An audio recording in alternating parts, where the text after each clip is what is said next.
my gentlings. How is everybody doing? I definitely missed you guys. How was the volume sounding? Hmm? Oh, hello, Jimmy. Hello, Cadent. Hello, Hyde. Annabelle. Arletty, Holly, to Falcon. How is everybody doing? Oh, man. I have a few more stories for you guys tonight. How does that sound? I hope you guys enjoy. Also, I'm sorry for any noise from my chair. Unfortunately, it's just pretty loud. Anytime I move, it makes some sort of creaky noise. Not super crazy about it, but, you know. It happens. It happens. Sleepy? Are you guys sleepy?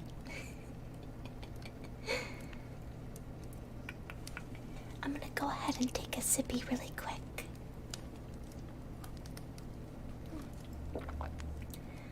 Thank you so much for subscribing, Botch. Welcome, welcome. It's good to see you.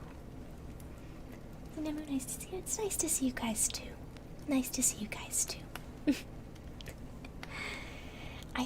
I was considering today, since I was looking at my screen so much, I was considering actually wearing my screen glasses, but that actually it's not gonna work out because then my model won't track my eyes.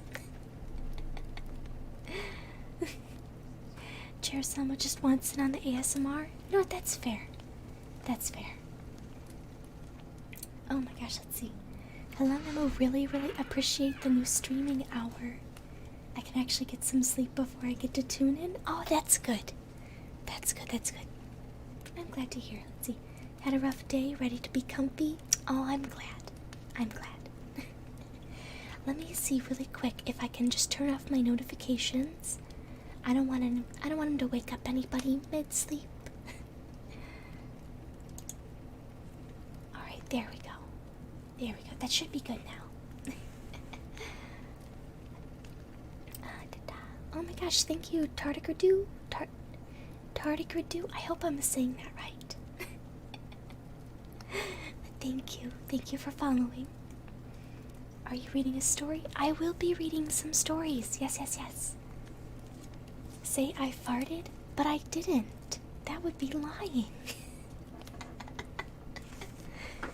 Alright. Oh gosh, I'm so sorry about the chair.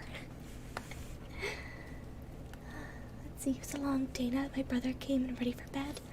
Oh, that's good. That's good. You get some Betty bye time. Your lulling us to sleep audio really helped last night. Oh, I'm really glad. I'm really glad. I'm glad you guys enjoy that. But here, I do have a book with me. It will mostly be for page turning sounds, only because I don't have any new children's books or any books that I actually wanted to read in my library. So right now I'm using the Da Vinci Code as for page turning noises. All of the stories that I did find are online today, so I have a few for you, and of course we can just chat as well. Of course. Let's see. Honestly, really appreciate the stream time too. Today has been really, really rough with work and drama. Of course, no problem. No problem. I'm happy that I could kind of, switch things up a little bit. Of course. Let me go ahead and scooch that. There we go. Alright, let's see. Can you read The Ugly Barnacle again? I can. I can do that. Yes, yes, yes. Let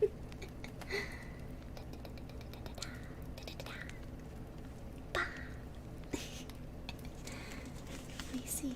GentleGF I accidentally disliked, have fixed and liked again. Oh, it's okay. It's totally okay. Let's see.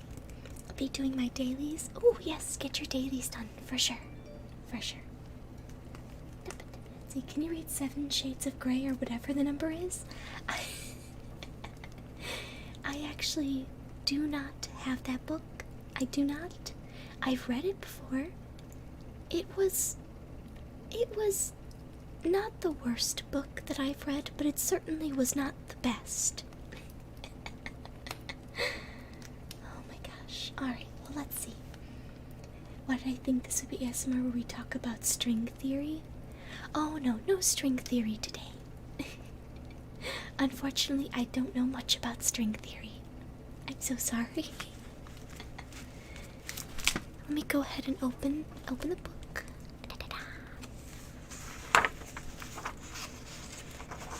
So I just got the last of my dailies done right before the stream. Oh, that's good. That's good.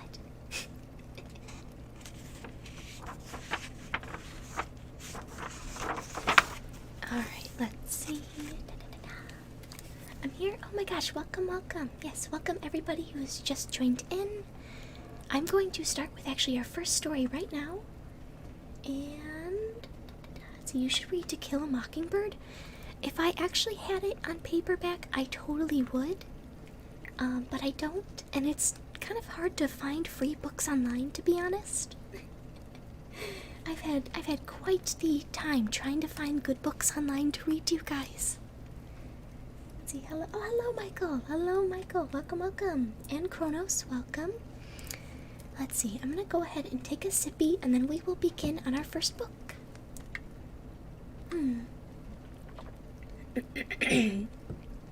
Oh my gosh. I actually have to cough, hold on, let me mute.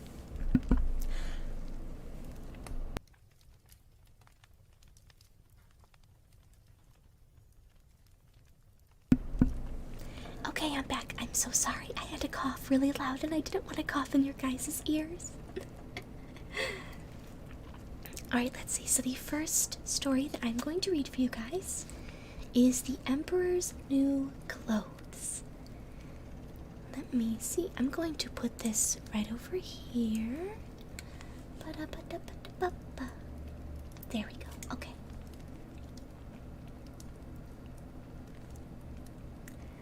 Why is part of the on-stream chat not on chat? Yes, I do multi-stream. So some chat is from YouTube, some is from Twitch as well. Let's see. Tonight's shift is rough. Oh no. Okay.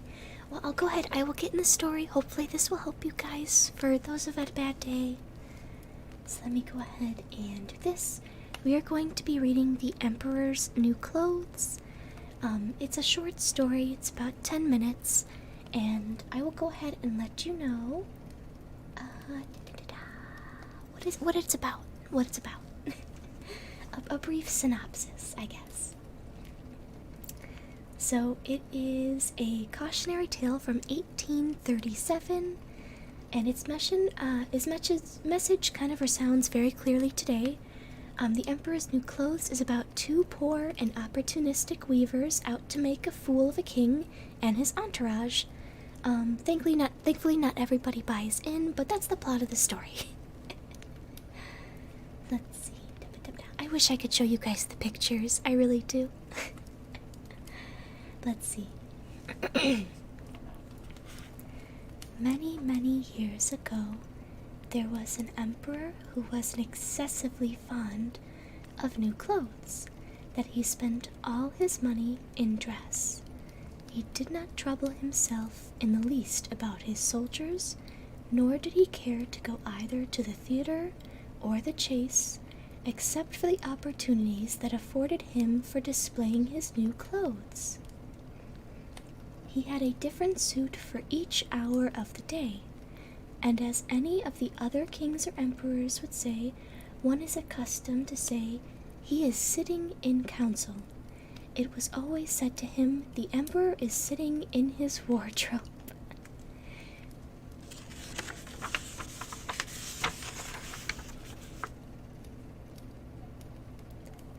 Time passed merrily in the large town which was his capital. Strangers arrived every day at the court.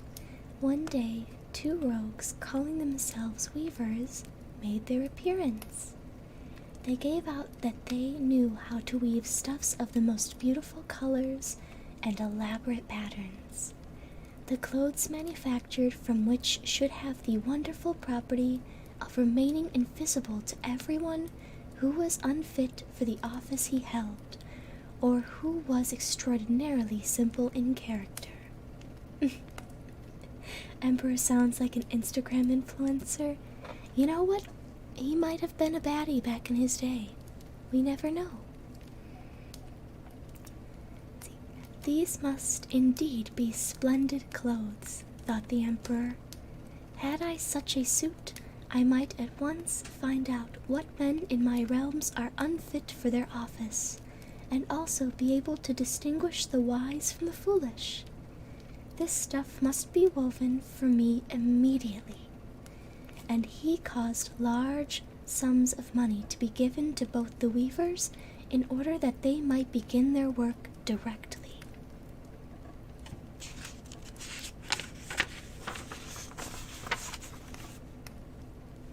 So the two pretended weavers set up 2 looms and affected to work very busily, though in reality they did nothing at all. They asked for the most delicate silk and the purest gold thread, put both into their own knapsacks, and then continued their pretended work at the empty looms until late at night.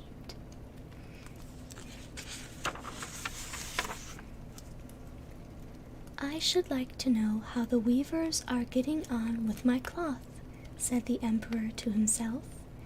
After some little time had elapsed, he was, however, rather embarrassed when he remembered that a simpleton, or one unfit for his office, would be unable to see the manufacture.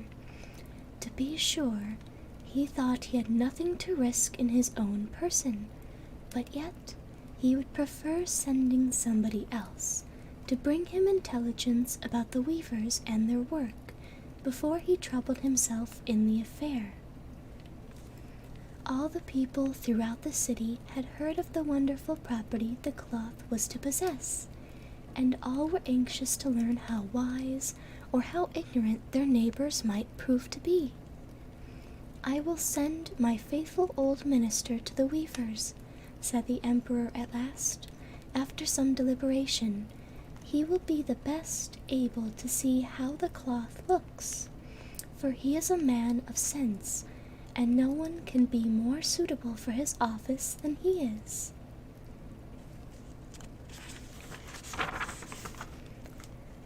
So the faithful old minister went into the hall, where the knaves were working with all their might at their empty looms. What can be the meaning of this? Thought the old man, opening his eyes very wide. I cannot discover the least bit of thread on these looms. However, he did not express his thoughts out loud. The impostors requested him very courteously to be so good as to come nearer their looms, and then asked him whether the design pleased him, and whether the colors were not very beautiful, at the same time pointing at the empty frames. The poor old minister. I lost my place, I'm so sorry. The poor old minister looked and looked. He could not discover anything on the looms, for a very good reason. There was nothing there. What? He thought again. Is it possible that I am a simpleton? I have never thought so myself, and no one must know if I am so. Can it be that I am unfit for my office? No, that must not be said either. I will never confess that I could not see the stuff.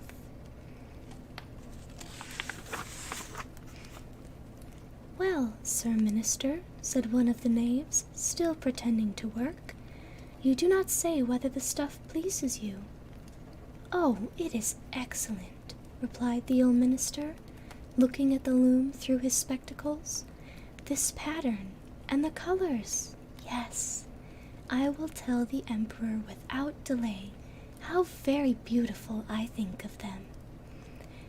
We shall be much obliged to you, said the impostors, and they named the different colors and described the pattern of the pretended stuff. The old minister listened attentively to their words, in order that he might repeat them to the Emperor, and then the knaves asked for more silk and gold, saying that it was necessary to complete what they had begun. However, they put all that was given to them into their knapsacks, and continued to work with as much apparent diligence as before at their empty looms. Thank you so much, Red Keck, for following. I hope I said that right. See.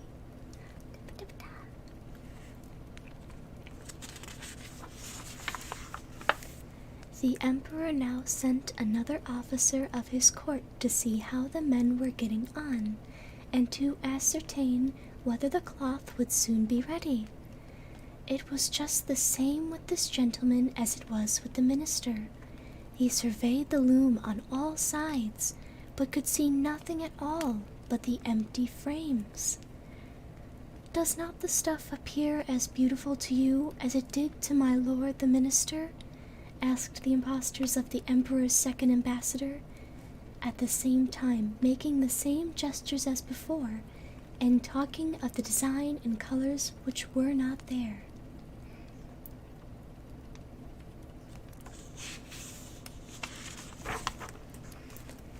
I certainly am not stupid, thought the messenger.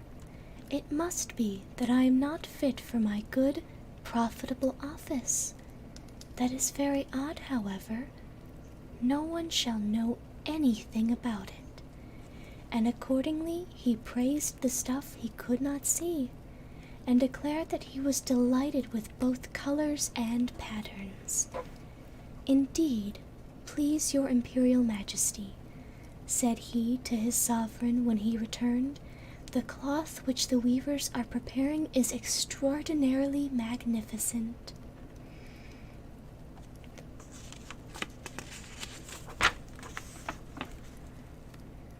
The whole city was talking of the splendid cloth which the emperor had ordered to be woven at his own expense, and now the emperor himself wished to see the costly manufacture while it was still in the loom. Accompanied by a select number of officers of the court, among whom were the two honest men who had already admired the cloth, he went to the crafty impostors who, as soon as they were aware of the emperor's approach, went to working diligently as ever, although they still did not pass a single thread through the looms. Is not the work absolutely magnificent? Said the two officers of the crown. Already mentioned, if your majesty will only be pleased to look at it, what a splendid design, what glorious colors. And at the same time they pointed to the empty frames, for they imagined that everyone else could see this exquisite piece of workmanship.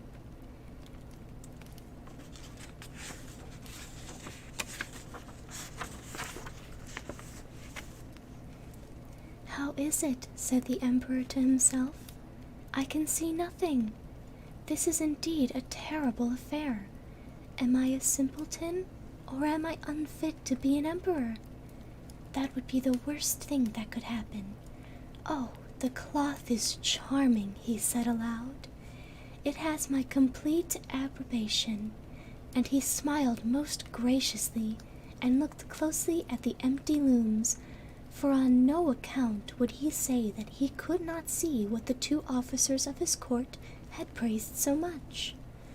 All his retinue now strained their eyes, hoping to discover something on the looms, but they could see no more than the others. Nevertheless, they all exclaimed, "Oh, how beautiful!" and advised his majesty to have some new clothes made from this splendid material for the approaching possession. Magnificent, they yelled. Charming, they chanted. Excellent, they screamed.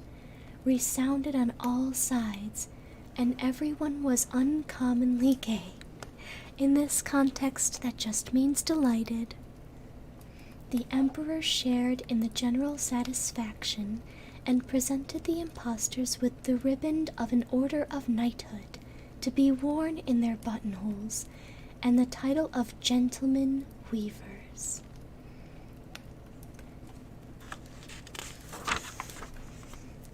The rogues sat up with the whole of the night before the day on which the possession was to take place, and had 16 lights burning, so that everyone might see how anxious they were to finish the emperor's new suit.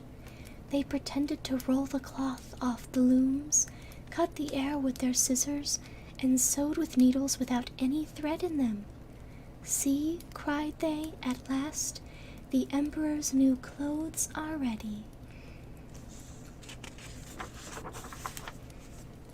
And now the emperor, with all the grandness of his court, came to the weavers, and the rogues raised their arms, as if in an act of holding something up, saying, "Here are your majesty's trousers.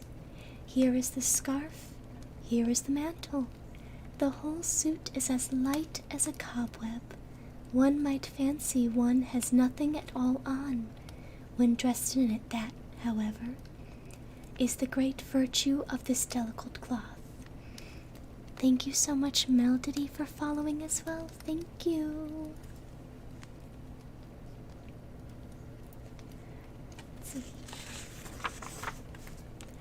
"Yes, indeed," said all the courtiers, although not one of them could see anything of this exquisite manufacture.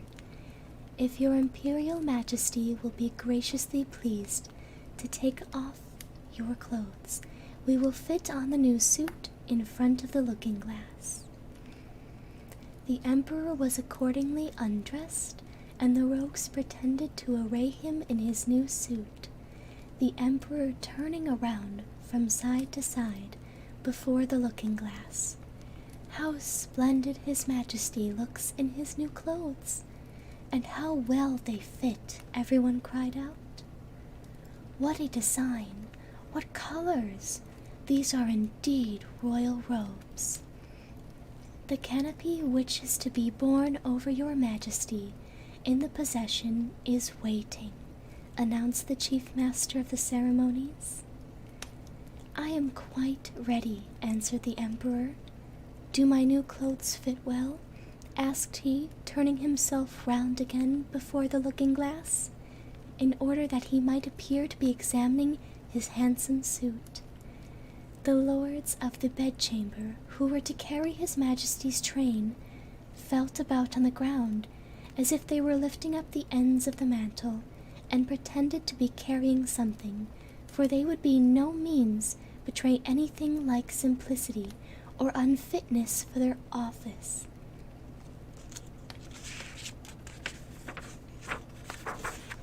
Hello, Crooked Gamer. Welcome, welcome.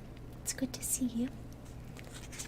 So now the emperor walked under his high canopy in the midst of the procession, through the streets of his capital, and all the people standing by, and those at the windows cried out, "Oh, how beautiful are our emperor's new clothes! What a magnificent train there is to the mantle, and how gracefully the scarf hangs!" In short, no one would allow that he could not see these much admired clothes, because, in doing so, he would have declared himself either a simpleton or unfit for his office. Certainly none of the emperor's various suits had ever made so great an impression as these invisible ones. "But the emperor has nothing on at all," said this little child. "Listen to the voice of innocence," exclaimed his father, and what the child had said was whispered from one to another. "But he has nothing at all," at last cried out all the people. The emperor was vexed, for he knew that the people were right, but he thought the procession must go on now. And the lords of the bedchamber took greater pains than ever to appear holding up a train, although in reality there was no train to hold. And that was the emperor's new clothes. I hope you guys liked that one. That one was definitely kind of a silly one to start off with, but I remember reading it when I was younger, and it always gave me a chuckle, so I hope you guys enjoyed that one. I have about 4 more stories that I pre-picked out, and so I will go ahead and go with another classic. They're all classic stories, but I'll go with one that I feel everyone pretty much knows. It is Cinderella. Let's see. Well, we got close to hitting 6K subs. What's the plan when you reach that milestone? Oh my goodness, I feel so bad. I've hardly celebrated 5K yet. So I am very excited to hit 6K, but I still do have to figure out what I want to do.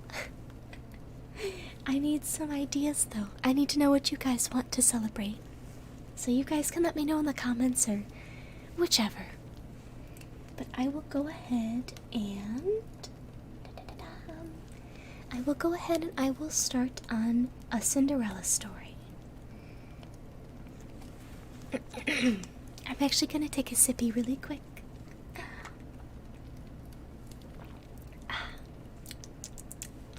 Very good, okay. So you ever seen Disney Cinderella? I have seen Disney Cinderella. This is the older tale that came before Disney, but it has a similar premise. Let me see. Once upon a time, a girl named Cinderella lived with her stepmother and 2 stepsisters. Poor Cinderella had to work hard all day long so the others could rest. It was she who had to wake up each morning when it was still dark and cold to start the fire. It was she who cooked the meals. It was she who kept the fire going. The poor girl could not stay clean from all of the ashes and cinders by the fire. What a mess, her 2 stepsisters laughed, and that is why they called her Cinderella. One day, big news came to town. The king and queen were going to have a ball. It was time for the prince to find a bride. All of the young ladies in the land were invited to come. They were wild with joy. They would wear their most beautiful gowns and fix their hair extra nice. Maybe the prince would like them. At Cinderella's house, she now had extra work to do. She had to make 2 brand new gowns for her stepsisters. "Faster!" shouted one stepsister. "You call that a dress?" screamed the other. "Oh dear," said Cinderella. "When can I?" The stepmother marched into the room. "When can you what?" "Well," said the girl, "when will I have time to make my own dress for the ball?" "You?" yelled the stepmother. "Who said you were going to the ball?" "What a laugh," said one stepsister. "Such a mess." They pointed at Cinderella. All of them laughed. Cinderella said to herself, "When they look at me, maybe they see a mess. But I am not that way, and if I could, I would go to the ball." Soon the time came for the stepmother and stepsisters to leave for the big party. Their fine carriage came to the door. The stepmother and stepsisters hopped inside, and they were off. "Goodbye," yelled Cinderella. "Have a good time." But her stepmother and stepsisters did not turn around to see her. "Ah, me," said Cinderella sadly. The carriage rode down the street. She said aloud, "I wish I could go to the ball too." And then, with the wink of an eye, poof! All of a sudden, in front of her was a fairy. "You called?" said the fairy. "Did I?" said Cinderella. "Who are you?" "Why, your fairy godmother, of course. I know your wish, and I have come to grant it." "But," said Cinderella, "my wish is impossible." "Excuse me," said the fairy godmother in a huff. "Did I not just show up out of thin air?" "Yes, you did," said Cinderella. "Then let me be the one to say what is possible and what is not." Well, I think you know I want to go to the ball too. She looked down at her dirty clothes. But look at me. You do look a bit of a mess, child, said the fairy godmother. Even if I had something nice to wear, said the girl, I would have no way to get there. Dear me, all of that is possible, said the fairy. With that, she tapped her wand on Cinderella's head. At once, Cinderella was all clean, and she was dressed in a beautiful blue gown. Her hair was set up high on her head inside a golden band. This is wonderful, said Cinderella. Who said I was done? Said the fairy godmother, who tapped her wand again. At once a beautiful carriage came to be, with a driver and 4 white horses. Am I dreaming? Said Cinderella, looking around her. It is as real can be, said the fairy godmother. But there is one thing you must know. What is that? All of this lasts only to midnight. Tonight, at the strike of midnight, it will all be over. Everything will go back to how it was before. Then I must be sure to leave the ball before midnight, said Cinderella. Good idea, said the fairy godmother. She stepped back. My work is done. And with that, the fairy godmother was gone. Cinderella looked around her. Did that even happen? But there she stood, in a fine gown, and with a golden band in her hair, and there were her driver and 4 horses before her waiting. Coming? Called the driver. She stepped in the carriage, and they were off. Over at the ball, the prince did not know what to think. Why do you have that sad look on your face? The queen said to her son. Look around you. You could not ask for more finer maidens than these. I know, mother, said the prince. Yet he knew something was wrong. He had met many of the young women, yet after he said hello, one by one, he could find nothing more to say. Look, someone pointed at the front door. Who was that? All heads turned. Who was that lovely maiden stepping down the stairs? He held her head tall. She held her head tall, and looked as if she belonged. But no one knew her. There is something about her, said the prince to himself. I will ask her to dance. He walked over to Cinderella. Have we met? Said the prince. I am pleased to meet you now, said Cinderella with a bow. I feel as if I know you, said the prince, but of course, that is impossible. Many things are possible, said Cinderella, if you wish them to be true. The prince felt a leap in his heart. He and Cinderella danced. When the song was over, they danced again, and then they danced again, and yet again. Soon the other maidens at the ball grew jealous. Why is he dancing all the time with her, they said. How rude! But all the prince could see was Cinderella. They laughed and talked, and they danced some more. In fact, they danced for so long that Cinderella did not see the clock. Dong, said the clock. Cinderella looked up. Dong, said the clock again. She looked up again. Oh my, she cried out. It is almost midnight. Dong, rung the clock. Why does that matter, said the prince. Dong, called the clock. I must go, said Cinderella. Dong, went the clock. But we just met, said the prince. Why leave now? Bung, said the clock. I must go. She ran to the steps. Dong, said the clock. I cannot hear you, said the prince. The clock is too loud. Bung, rung the clock. Goodbye, said Cinderella. Up the stairs she ran. Bung! Yelled the clock. Please stop for a moment, said the prince. Oh dear, she said as one glass slipper fell off of her foot onto the stair, but Cinderella kept running up. Bung! Please wait a moment, said the prince. Bung! Rung the clock. Goodbye, Cinderella turned one last time. Then she rushed out the door. Bung! The clock was quiet. It was midnight. Wait, called the prince.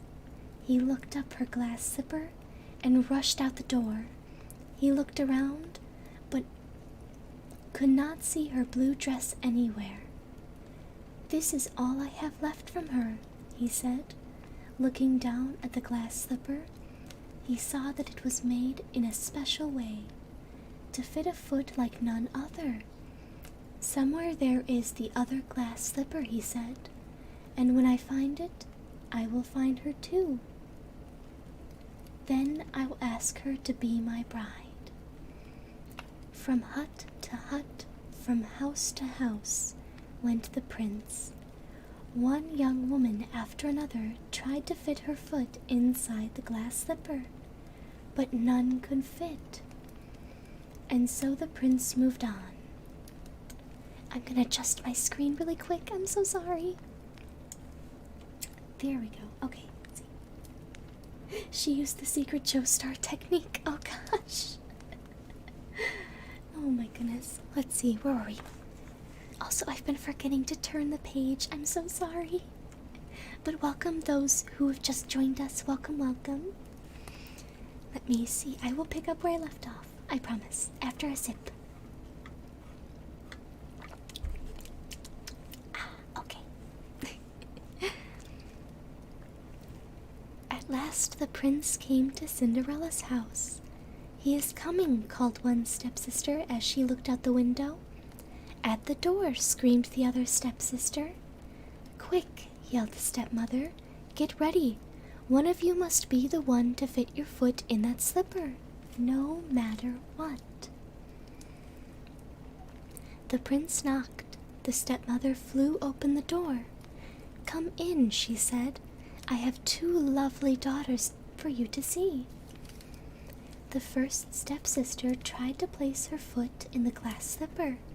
She tried hard, but it just would not fit. Then the second stepsister tried to fit her foot inside. She tried and tried with all her might, too, but no dice. Are there no other young women in the house? Said the prince. None, said the stepmother. Then I must go, said the prince. Maybe there's one more, said Cinderella, stepping into the room. None who matter, said the stepmother in a hiss. Come here, said the prince. Cinderella stepped up to him. The prince got down on one knee and tied the glass slipper on her foot. It fit perfectly. Then from her pocket, Cinderella took out something. It was another glass slipper. I knew it, he cried. You are the one. What? Shouted a stepsister. This cannot be, yelled the stepmother. But it was too late. The prince knew that Cinderella was the one.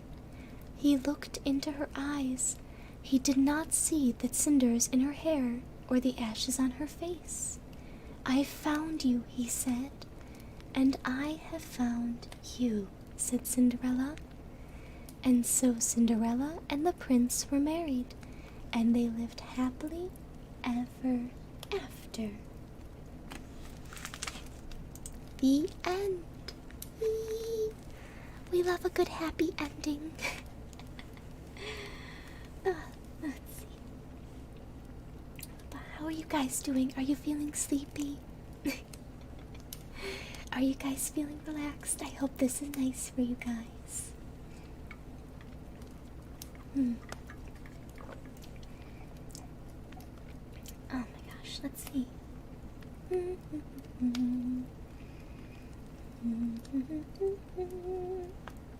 Nice story? Yes, yes, yes. I feel like I found some pretty good ones. Pretty good ones. I forgot to log in and drifted into sleep. Oh, it's okay. It is okay. Yes, yes, yes. Let me see. I will pick another. I actually have 3. How about I let you guys choose which one?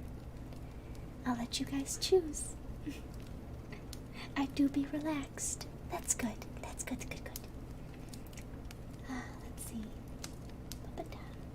Hey, quick heads up. I think we can hear your phone notifications. I don't think I've actually had them turned on right now. I actually don't. I'm not sure what it is you're hearing. Let's see. Bedtime story with more tingles in my life. Simply amazing. Oh, I'm glad you enjoy it. I'm glad you enjoy it. Alright, let me see. I will go ahead and let you guys pick. I have 3 more stories that I'm gonna read for you tonight. Okay? The first one, I have Hansel and Gretel. That's a very old story. It's a grim fairy tale, so it's a little bit dark, but nothing crazy. Let's see. Da, da, da, da, da. And then I have The Legend of Sleepy Hollow. Let's see. That one is actually kind of technically a scary story, but not super scary, I promise. Let's see, we can hear some of the notifications. It might actually be the follow thing. Let's see. I muted the sound fence, but let me see. I will go ahead and oh my goodness. Oh my gosh, is that a raid? Oh my goodness. Oh, thank you guys. Thank you so much, raiders. Oh my gosh, and whoa. Oh my goodness. Let me see. I'm gonna go ahead and fix this, hopefully. Oh wait, no, never mind. That just doesn't display anything. Oh my goodness. Oh no. Let's see. Sleepy Hollow, never heard of it. Gotta try something new. Alright, let's see. Da-da-da. Oh yeah, I have one more though. I do also have Beauty and the Beast. I have Beauty and the Beast. Let's see, do you have Sleeping Beauty perchance? I actually might be able to find it. Let me take a look. Let me take a look. See, your voice is so bubbly and cute. I can't stop smiling. Oh, thank you. Thank you. I'm glad you like it. Let me see. I'm pretty sure I saw Sleeping Beauty, but I am not entirely sure. I'll have to look. Wait, no one rated? Oh, I might have just messed up my feed while I was messing with the notifications. I'm so sorry, guys. Let's see. Oh my gosh, let's see. Hosting. Oh my gosh, thank you for the host. My goodness, that's what it says. It's not actually showing any of... Oh, okay, hold on. There we go. Okay, it was a host. My bad. I'm so sorry, guys. Oh my gosh. Let's see, have you ever seen The Dark Crystal? I have. I have seen The Dark Crystal. It was an interesting movie. I do like the artistry in it. Let's see. I swear I could have sworn I saw it. Oh, let's see. Oh my gosh, yes. I found it. Alright, do you guys want to listen to Sleeping Beauty next? I can definitely do that. Let's see. This one isn't super long. So we'll go ahead, let me get a sippy, and we will go ahead and do that one. Let's see. So many people today. The stream hour is just so good. Yes. Yes, and thank you, Killer Death Squad, for following. Welcome, welcome. But yes, there's quite a few new people here, so welcome, welcome. For those of you guys who do not know, I am GentleGF. You guys can also refer to me as Nemu. I do ASMR. You can check out my the rest of my audios that I have posted on my YouTube channel. For those of you that are on Twitch, there is links in my section, my About section. you guys can check it out. But yes, we're gonna go ahead and move on to the next bedtime story. We are going to be reading Sleeping Beauty, or as it's also called, Little Briar Rose. Let me go ahead and get the book. Here we go. Thank you, Jimmy. Thank you. See, is this the Disney version of Sleeping Beauty? It is not. It is not. This is the classic Grimm fairy tale version. But yes. Alright. In times past there lived a king and a queen, who said to each other every day of their lives, "Would that we had a child." And yet they had none.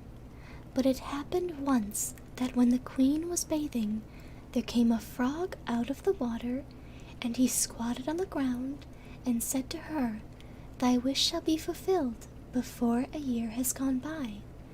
Thou shalt bring a daughter into the world."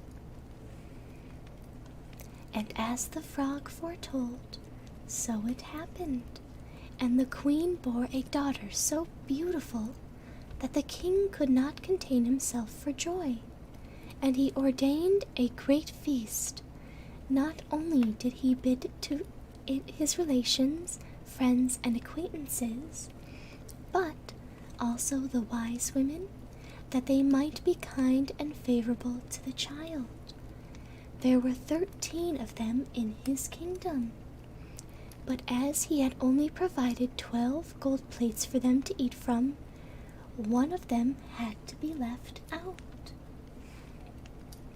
However, the feast was celebrated with all splendor, and as it drew to an end, the wise women stood forward to present to the child their wonderful gifts. One bestowed virtue, one beauty, a third riches, and so on. Whatever is in the world to wish for. And when 11 of them had said their say, in came the uninvited 13th. Burning to revenge herself, and without greeting or respect, she cried in a loud voice, "In the 15th year of her age, the princess shall prick herself with a spindle and shall fall down dead." And without speaking one more word, she turned away and left the hall. Everyone was terrified at her saying. When the 12th came forward, for she had not yet bestowed her gift, and though she could not do away with the evil prophecy, yet she could soften it, so she said, "The princess shall not die, but fall into a deep sleep for 100 years.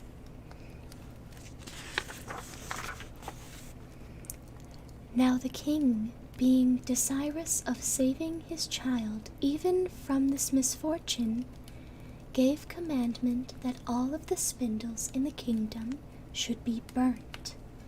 The maiden grew up, adorned with all of the gifts of the wise women, and she was so lovely, modest, sweet, and kind and clever, that no one who saw her could help but loving her.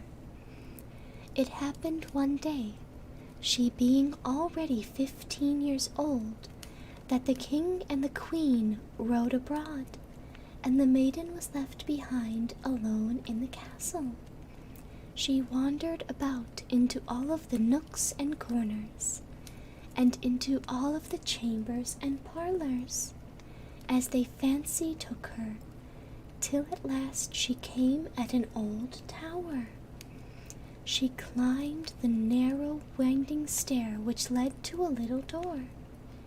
With a rusty key sticking out of its lock, she turned the key, and the door opened.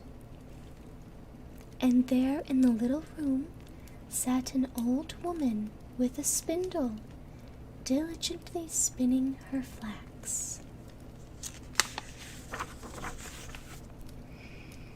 "Good day," said the princess. "What are you doing?" "I am spinning," answered the old woman. nodding her head. "What thing is that twists around so briskly?" asked the maiden. And taking the spindle into her hand, she began to spin. But no sooner had she touched it than the evil prophecy was fulfilled, and she pricked her finger with it. In that very moment she fell back upon the bed that stood there, and lay in a deep sleep.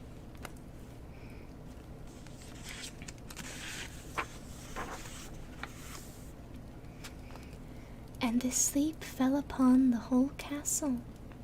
The king and queen, who had returned and were in the great hall, fell fast asleep, and with them the whole court. The horses in their stalls, the dogs in their yard, the pigeons on the roof, the flies on the wall, the very fire that flickered on the hearth became still and slept like the rest, and the meat on the spit ceased roasting, and the cook, who was going to pull the scullion's hair for some mistakes he had made, let him go and went to sleep. And the wind ceased, and not a leaf fell from the trees around the castle. Then round about that place there grew a hedge of thorns, thicker every year, until at last the whole castle was hidden from view, and nothing of it could ever be seen but the vane on the roof.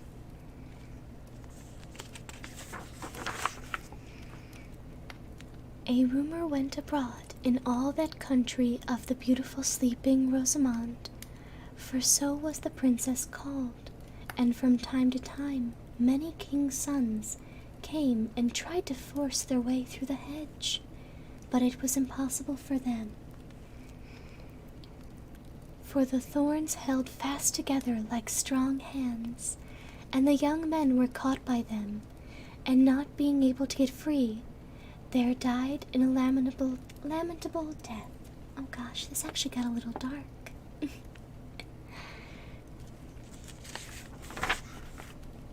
I'm gonna take a sippy really quick.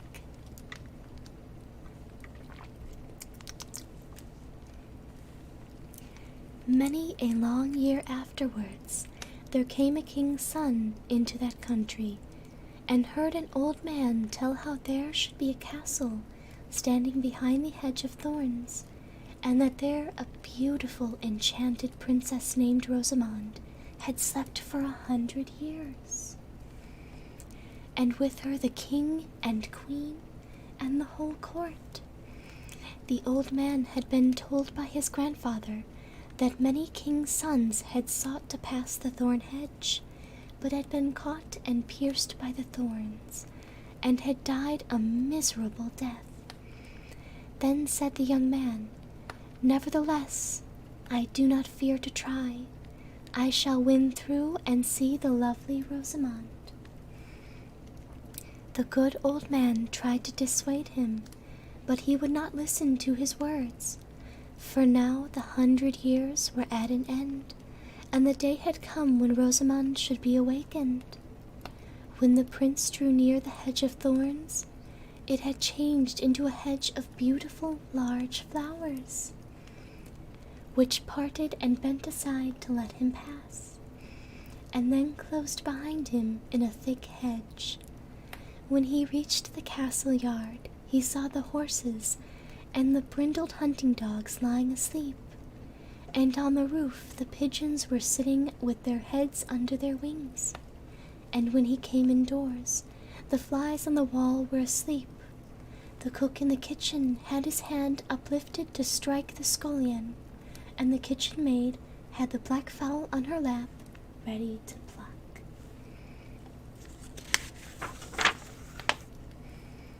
Then he mounted higher and saw in the hall the whole court lying asleep, and above them on their thrones slept the king and the queen. And still he went further, and all was so quiet that he could hear his own breathing. And at last he came to the tower, and went up to the winding stair, and opened the door of the little room where Rosamond lay. And when he saw her looking so lovely in her sleep, he could not turn away his eyes, and presently stooped and kissed her. And she awakened, and opened her eyes, and looked very kindly on him. And she rose, and they went forth together, and the king and the queen and the whole court woke up, and gazed on each other with great eyes of wonderment. And the horses in the yard got up and shook themselves. The hounds sprang up and wagged their tails. The pigeons on the roof drew their heads from under their wings, looked around, and flew into the field. The flies on the wall crept on a little farther. The kitchen fire leapt up and blazed, and cooked the meat. The joint on the spit began to roast. The cook gave the scullion such a box on the ear that he roared out, and the maid went on plucking the fowl. Then the wedding of the prince and Rosamond was held with all splendor, and they lived very happily together until their lives' end. The end. Yay! Ah, that was nice. That was a good pick, actually. I really did enjoy that one. Let's see. I will go ahead and...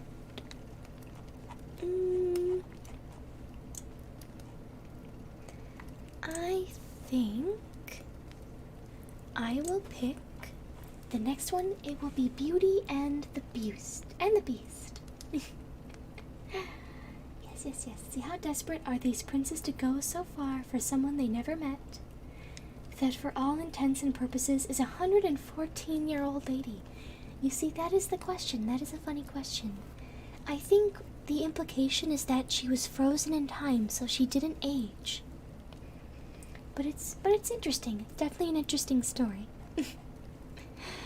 Let's see. I will go ahead and I will begin Beauty and the Beast, the fairy tale version. But first a sippy.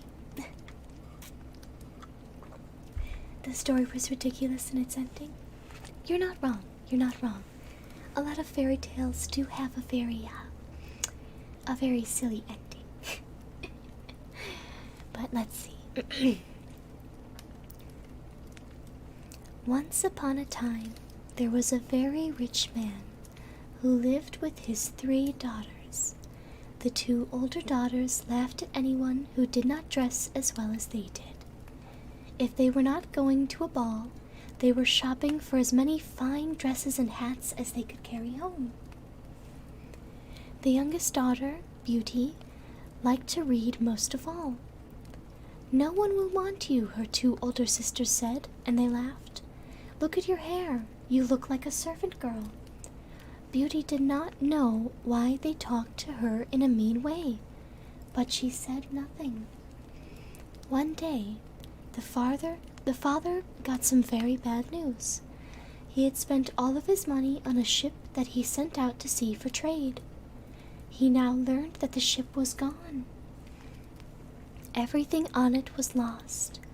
All at once, the rich father became as poor could be. The family could no longer stay in their big house.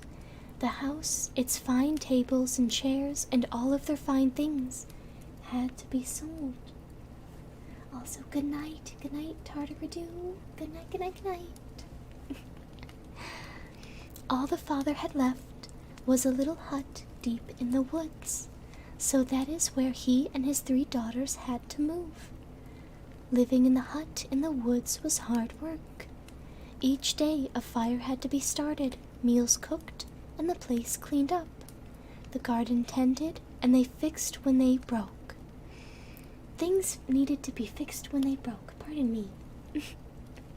Now that the family was poor, you might think the 2 older sisters would help out with the chores. Think again. "She looks like such a mess," they said, turning up their noses at Beauty. She might as well serve us. And so Beauty did all of the hard work.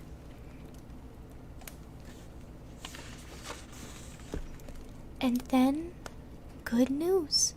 The father's ship came to shore. "Daughters," said the happy father, "I'm going to town. Tell me what fine gift I can bring back for you." "Bring me the finest dress from the finest shop," said the eldest sister.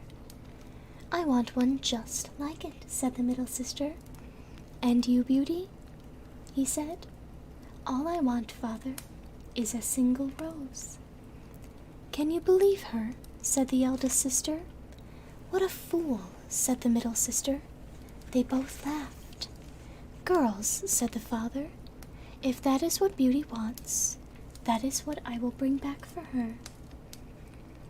The father was on his way home when he thought, "I forgot all about the rose for Beauty." All at once the sky turned black. "Oh dear," he said, "a storm is coming." "Honey, you got a big storm coming." Oh my gosh. A moment later, heavy dark rains fell from the sky. Soaking wet and tired, the father saw a blink of light from far away. He went closer to the light, hoping it meant that there was some place he could ask to stay the night. When he got up close, he saw a large palace with candles in all of its windows. It was very odd, but the garden gate was open. And so with care, the father stepped in. "Hello?" he said. No answer. There, before him, was a great feast over a long table. "Thank you so much for the follow, Yared XD. Welcome, welcome." "Hello?" he said again. Still no answer. The father sat down in front of the fire to warm himself and waited, but still no one came. "I suppose it would be all right if I stayed the night," said the father. He took a quick bite from the feast, found a bedroom, and fell fast asleep.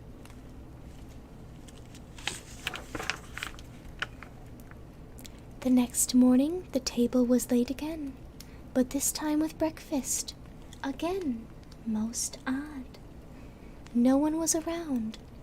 "I suppose I should leave," said father after a while. On the way out he passed a rose garden.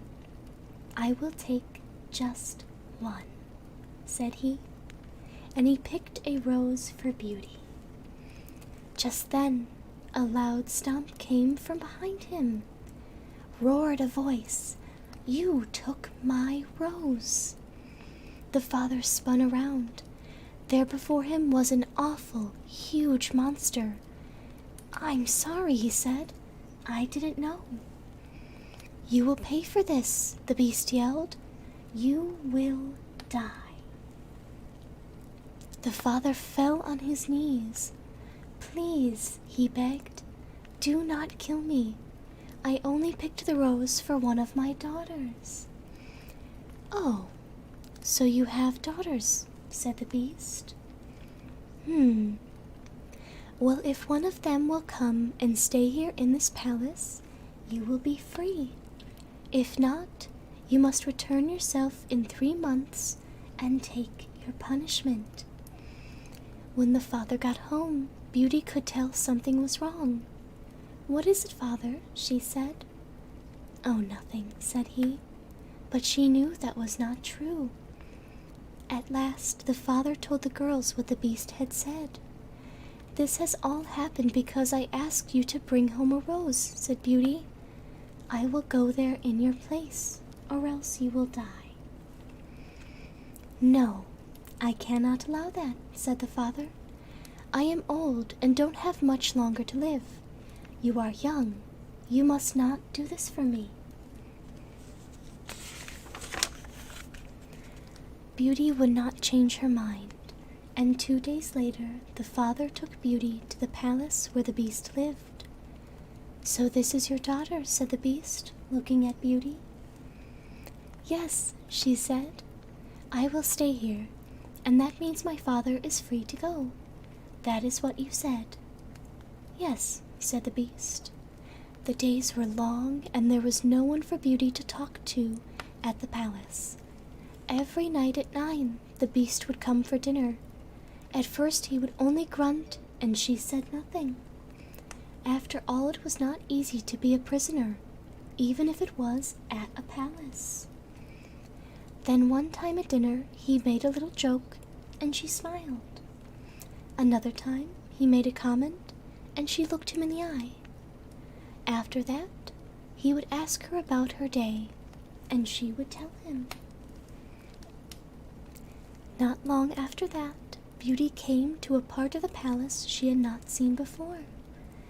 Over a door was a sign, Beauty's room. The door was open. Inside the room were shelves of books to the ceiling, a piano, and a cabinet of fine dresses, just her size.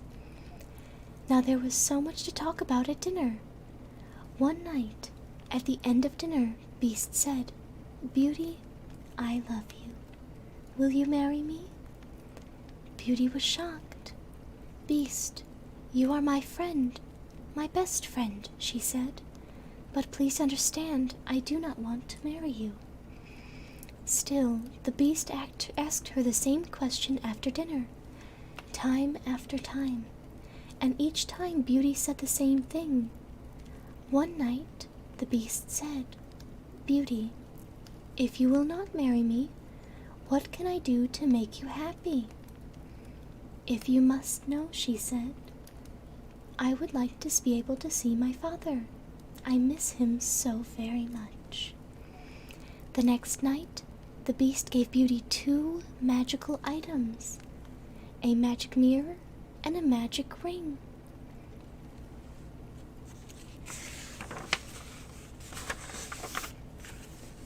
If you want to see your father, said he, just ask the magic mirror to show him to you. If you are ready to go back home, turn the magic ring on your finger 3 times and ask the mirror to take you there. When it's time to come back here to the palace, turn the ring 3 more times and ask the mirror to come back. But do not be gone for more than 1 week, or I will die of grief. Beauty agreed. When she got back to her room, she looked in the magic mirror and asked to see her father. And there he was, in bed and looking so sick he could die. In fear, Beauty turned the ring on her finger 3 times. Please, magic mirror, she said, take me home right now. And she was back. As such joy when her father looked up and saw Beauty. For much of why he was ill was in knowing that Beauty was stuck in the palace, all because of him. Beauty stayed by her father's bed for hours. She told him that she had all the books she could read, music to play, and fine dresses to wear. The beast is not so bad, she said, once you get to know him. He's good to talk to. He's my friend. Beauty looked around. Where are my sisters? They are both married, said the father. Did they marry good men? Said she. They had a lot of money, said the father, but I do not know if your sisters are happy. For the eldest sister had married a handsome man so vain that he gave no thought to anything else, including his wife. And the middle sister had married a man with a sharp wit, but who used it to hurt everyone around him, and most of all, his wife. When the sisters came to the house and saw Beauty, dressed so well and talking about how kind and good the beast was to her, they burned with rage. Beauty told them she must stay no more than 1 week, and the sisters came up with a plan. They petted Beauty and said such nice things they had never said before. When she told them she must go soon, they wept. They said she must not leave. There was still so much left they wanted to do with her. And why does just a few days matter after all? So Beauty stayed. One night she had a dream about the beast. In her dream, the beast lay sick and dying. When Beauty woke up, she asked the magic mirror to show her the beast. There he was in the mirror, lying in the rose garden, looking so sick he could die.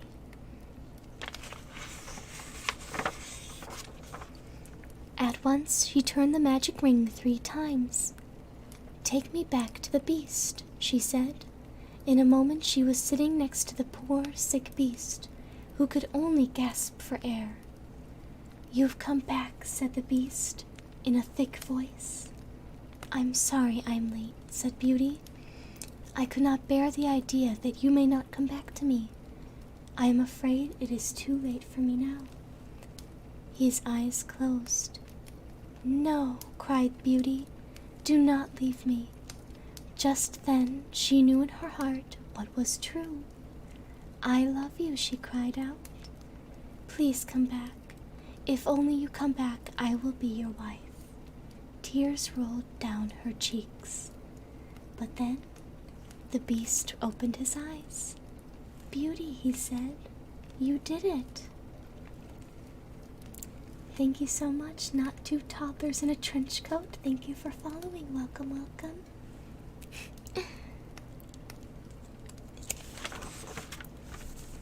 In a flash, the beast has changed to a handsome prince. Beauty did not know what to think of this change. "Ah, Beauty," said the beast, and he told her his story. Years ago, when he was a prince, an evil fairy had put a spell on him. He must stay a beast forever until a maiden loved him for who he really was. Now she had broken the spell, and so Beauty and the beast were married. They lived happily ever after. Yay! But golf claps for Beauty and the Beast. The end. Yay!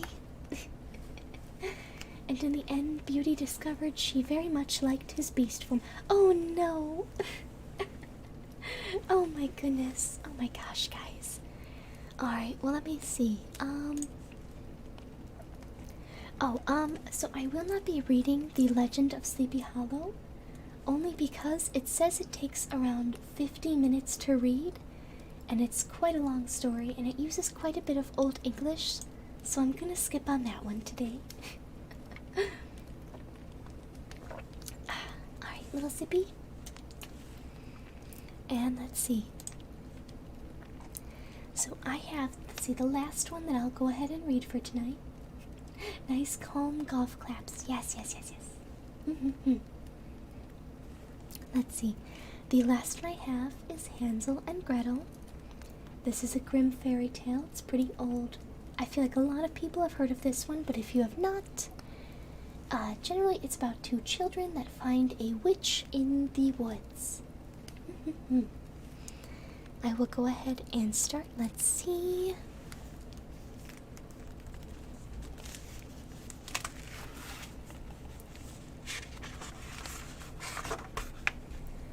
Alright, Hansel and Gretel. Hard by a great forest dwelt a poor woodcutter with his wife and his 2 children. The boy was called Hansel, and the girl was called Gretel. He had little to bite and to break, and once, when great dearth fell on the land, he could no longer procure even daily bread. Now when he thought over this by night in his bed, and tossed about in his anxiety, he groaned and said to his wife, "What is to become of us? How are we to feed our poor children, when we no longer have anything even for ourselves?" "I'll tell you what, husband," answered the woman. "Early tomorrow morning we will take the children out into the forest to where it is the thickest. There we will light a fire for them and give them each one more piece of bread, and then we will go to our work and leave them alone. They will not find the way home again, and we shall be rid of them." "No, wife," said the man, "I will not do that." How can I bear to leave my children alone in the forest? The wild animals would soon come and tear them to pieces." "Oh, you fool," she said. "Then we must all four die of hunger. You may as well plane the planks for our coffins." And she left him no peace until he consented. This is not a very nice wife.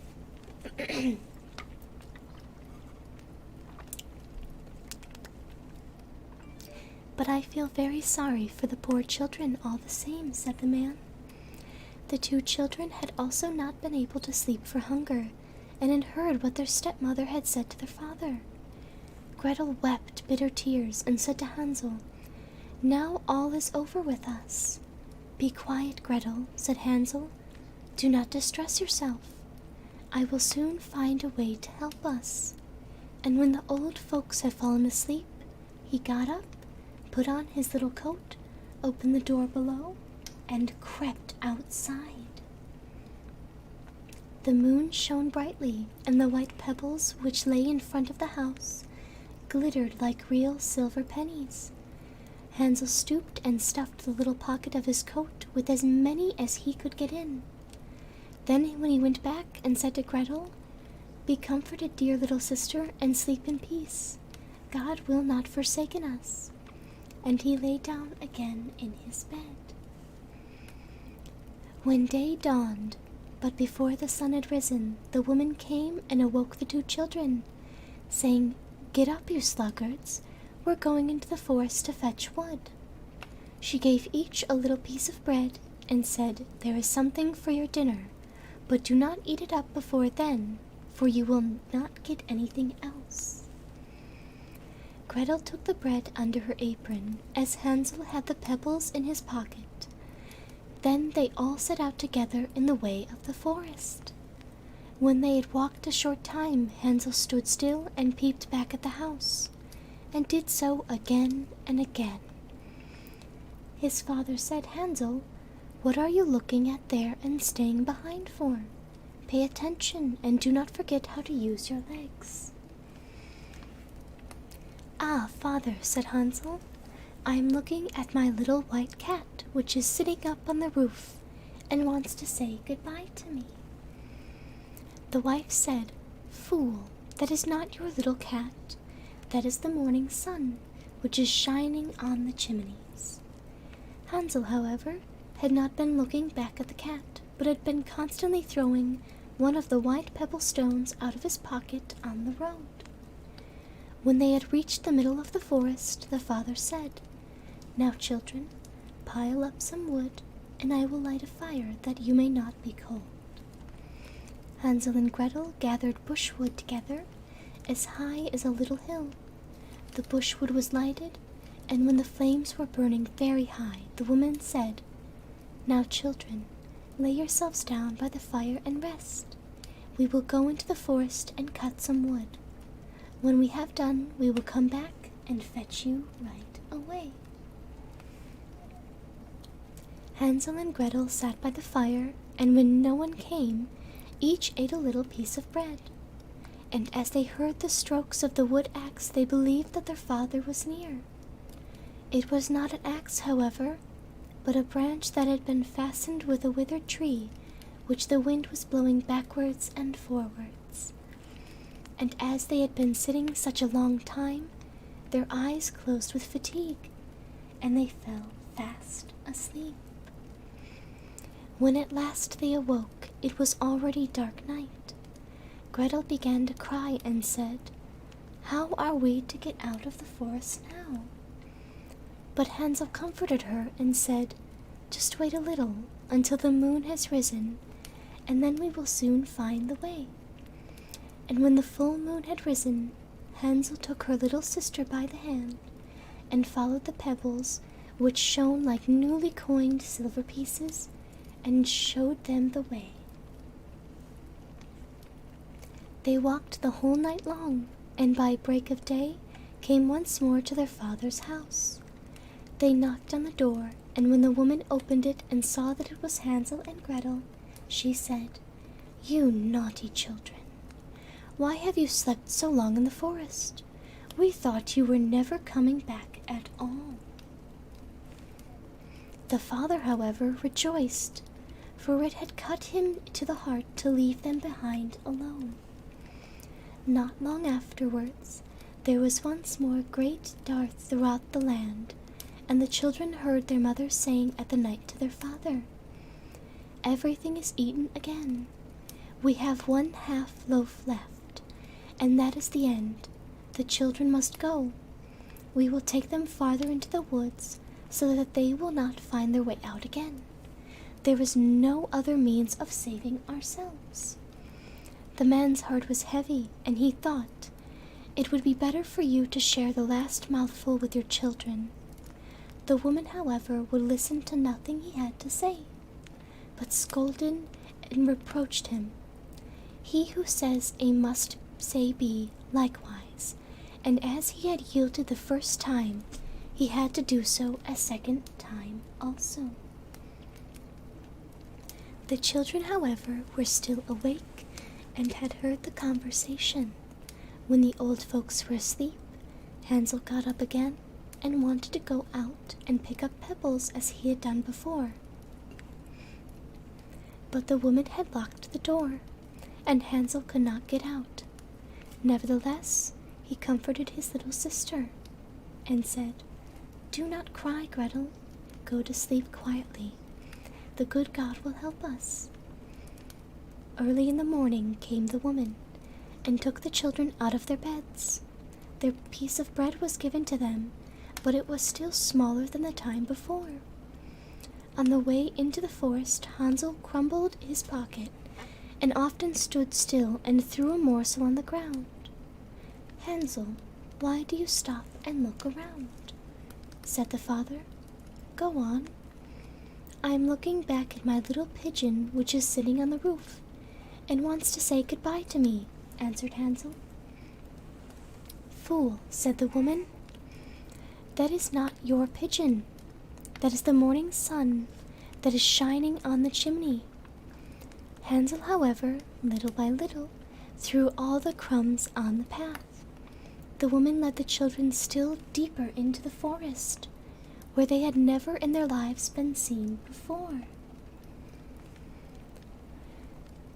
Then a great fire was made again, and the mother said, "Just sit there, you children, and when you are tired you may sleep a little. We're going into the forest to cut wood, and in the evening when we are done, we will come and fetch you away." When it was noon, Gretel shared her piece of bread with Hansel, who had scattered his by the way. Then they fell asleep, and evening passed, but no one came to the poor children. They did not awake until it was dark night, and Hansel comforted his little sister and said, "Just wait, Gretel, until the moon rises, and then we shall see the crumbs of bread which I have strewn about. They will show us the way home again." When the moon came, they set out, but they found no crumbs, for the many thousands of birds which fly about in the woods and fields had picked them all up. Hansel said to Gretel, "We shall soon find the way." But they did not find it. They walked the whole night and all the next day, too, from morning till evening, but they did not get out of the forest, and were very hungry, for they had nothing to eat but 2 or 3 berries which grew on the ground. And as they were so weary that their legs would carry them no longer, they lay down beneath a tree and fell asleep. It was now 3 mornings since they had left their father's house. They began to walk again, but they always came deeper into the forest, and if help did not come soon, they must die of hunger or weariness. When it was midday, they saw a beautiful snow-white bird sitting on the bough, which sang so delightfully that they still stood and listened to it. And when its song was over, it spread its wings and flew away before them. And they followed it until they reached a little house. On the roof of the house, which was alighted, and when they approached the little house, They saw that it was built of bread and covered in cakes, but that the windows were made of clear sugar. "We will set to work on that," said Hansel, "and have a good meal. I will eat a bit of the roof, and you, Gretel, can eat some of the window. It will taste sweet." Hansel reached up above and broke off a little of the roof to try how it tasted, and Gretel leaned against the window and nibbled at its panes. Then a soft voice cried from the parlor, "Thank you, Frenzy, for subscribing. Thank you so much. Nibble, nibble, gnaw. Who is nibbling at my little house?" The children answered, the wind, the heaven-born wind," and went on eating without disturbing themselves. Hansel, who liked the taste of the roof, tore down a great piece of it, and Gretel pushed out the whole of one round window pane, sat down, and enjoyed herself with it. Suddenly the door opened, and the woman as old as the hills, who supported herself on crutches, came creeping out. Hansel and Gretel were so terribly frightened that they let fall what they had in their hands.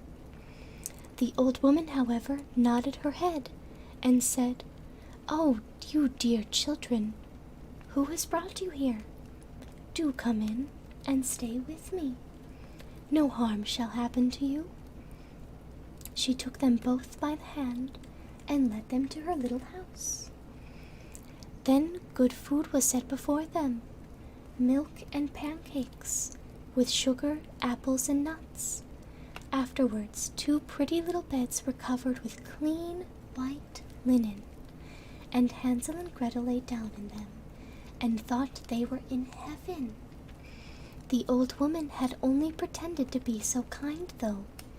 She was in reality a wicked witch who lay in wait for children, and had only built the little house of bread in order to entice them there. When a child fell into her power, she killed it, cooked, and ate it. And that was a feast day with her. Witches have red eyes and cannot see far, but they have a keen scent like the beasts, and are aware when human beings draw near. When Hansel and Gretel came into her neighborhood, she laughed with malice, and said mockingly, "I have them. They shall not escape me again." Early in the morning, before the children were awake, she was already up, and when she saw both of them sleeping and looking so pretty, with their plump and rosy cheeks, she muttered to herself, "That will be a dainty mouthful." Then she seized Hansel with her shriveled hand, carried him into a little stable, and locked him in behind a gated door. Screams as he might, it would not help him.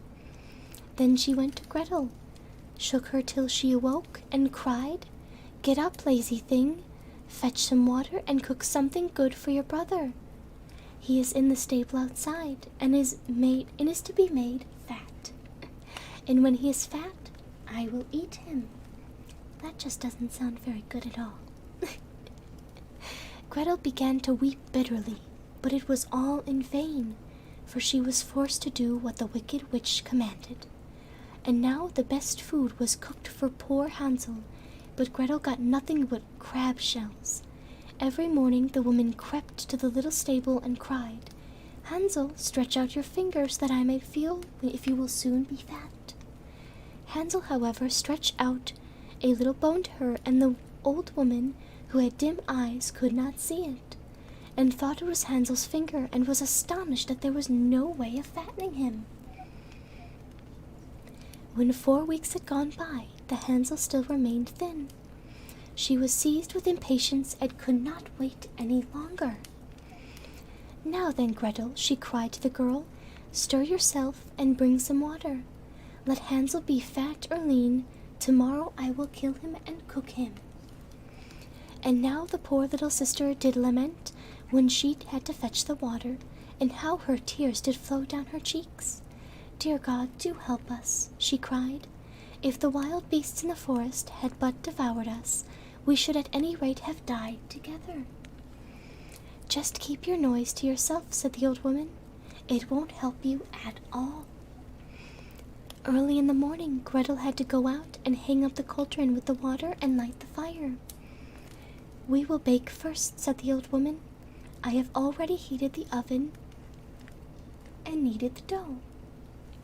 She pushed poor Gretel out of the oven, from which flames of fire were already darting. Creep in, said the witch, and see if it is properly heated, so that we can put the bread in. And once Gretel was inside, she intended to shut the oven door and let her bake in it, and then she would eat her too. But Gretel saw what she had in mind and said, I do not know how I am to do it. How should I get in? Silly goose, said the old woman. The door is big enough. Just look. I can get in myself. And she crept up and thrust her head into the oven. The Gretel gave her a push that drove her far into it, and shut the iron door and fastened the bolt. Oh, then she began to howl quite horribly, but Gretel ran away, and the godless witch had miserably burnt to death. Gretel, however, ran like lightning to Hansel, opening his little stable, and cried, Hansel, we are saved. The old witch is dead. The Hansel sprang like a bird from its cage when the doors opened. How they did rejoice and embrace each other and dance about and kiss each other, and they had no longer any need to fear her. They went into the witch's house, and in every corner there stood chests full of pearls and jewels. These are far better than pebbles, said Hansel, and thrust into his pockets whatever he got in. And Gretel said, I too will take something home with me, and filled her pinafore full. But now we must be off, and that way we may get out to the witch's forest. We cannot cross, said Hansel. I see no footplank, and no bridge. And there is also no ferry, answered Gretel, but a white duck is swimming there. If I ask her, she will help us over. Then she cried, little duck, dost thou see? Hansel and Gretel are waiting for thee. There's never a plank or bridge in sight. Take us across on thy back so white. The duck came to them, and Hansel seated himself on its back, and told his sister to sit by him. No, replied Gretel, that will be too heavy for the little duck. She shall take us across one after the other. The good little duck did so, and once they were safely across, and had walked for a short time, the forest seemed more and more familiar to them, and at length they saw from afar their father's house. They began to run, rushed into the parlor, and threw themselves round their father's neck. The man had not known one happy hour since he had left the children in the forest. The woman, however, was dead. Gretel emptied her pinafore until pearls and precious stones ran about the room, and Hansel threw one handful after another out of his pockets to add to them. Then all the anxiety was at an end, and they lived together in perfect happiness. My tale is done. There runs a mouse. Whosoever catches it may make himself a big fur cap out of it. The end. There we go. That is the last story that I had for you guys. Did you enjoy it? Berserk is next. Oh goodness, if I could read Berserk, I would. I really would. I do very much enjoy that series. I really want to stay the whole stream, but Home Depot has worked me until my bones might collapse. Oh gosh, I'm sorry. I hope this at least kind of helped you relax. Nemu, I'm going to bed for now. It's very late. Yes, have a good sleep, everybody. Have a good sleep. OMG, I actually fell asleep? Oh my goodness. Well, I think that's a good thing. I think that's good. Let me go ahead. I will go ahead and adjust my mic settings so I'm not so loud. Pardon my chair if it does squeak. I don't mean for it to.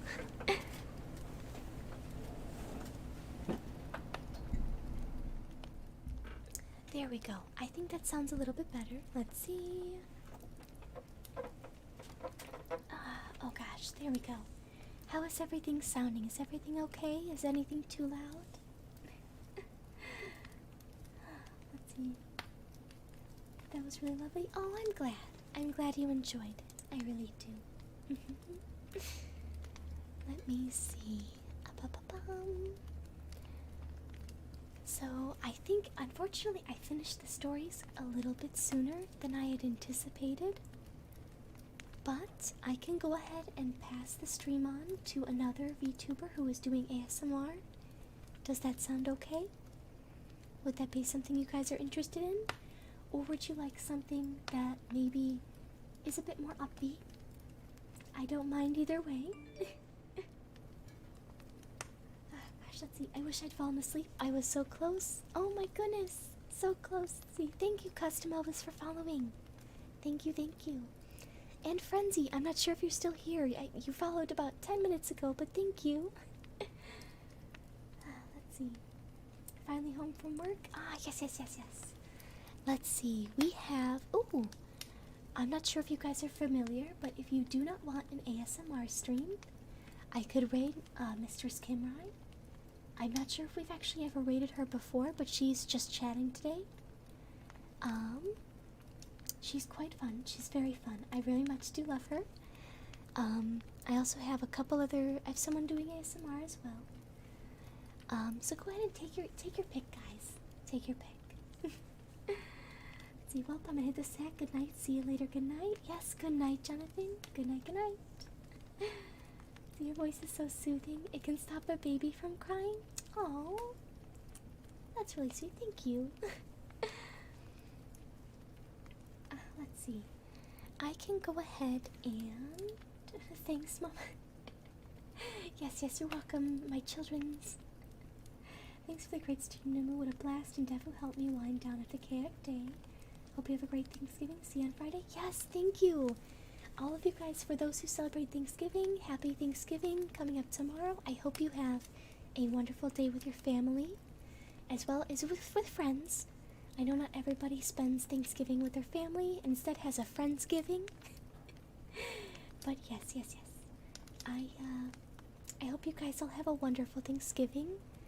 I'm going to go ahead and pass on stream to another ASMR stream that is going on right now. So let me do that. You're gonna hear a little bit of clickety-clack from the keyboard. Let's see. And I'm going to go ahead and... Oh, yes.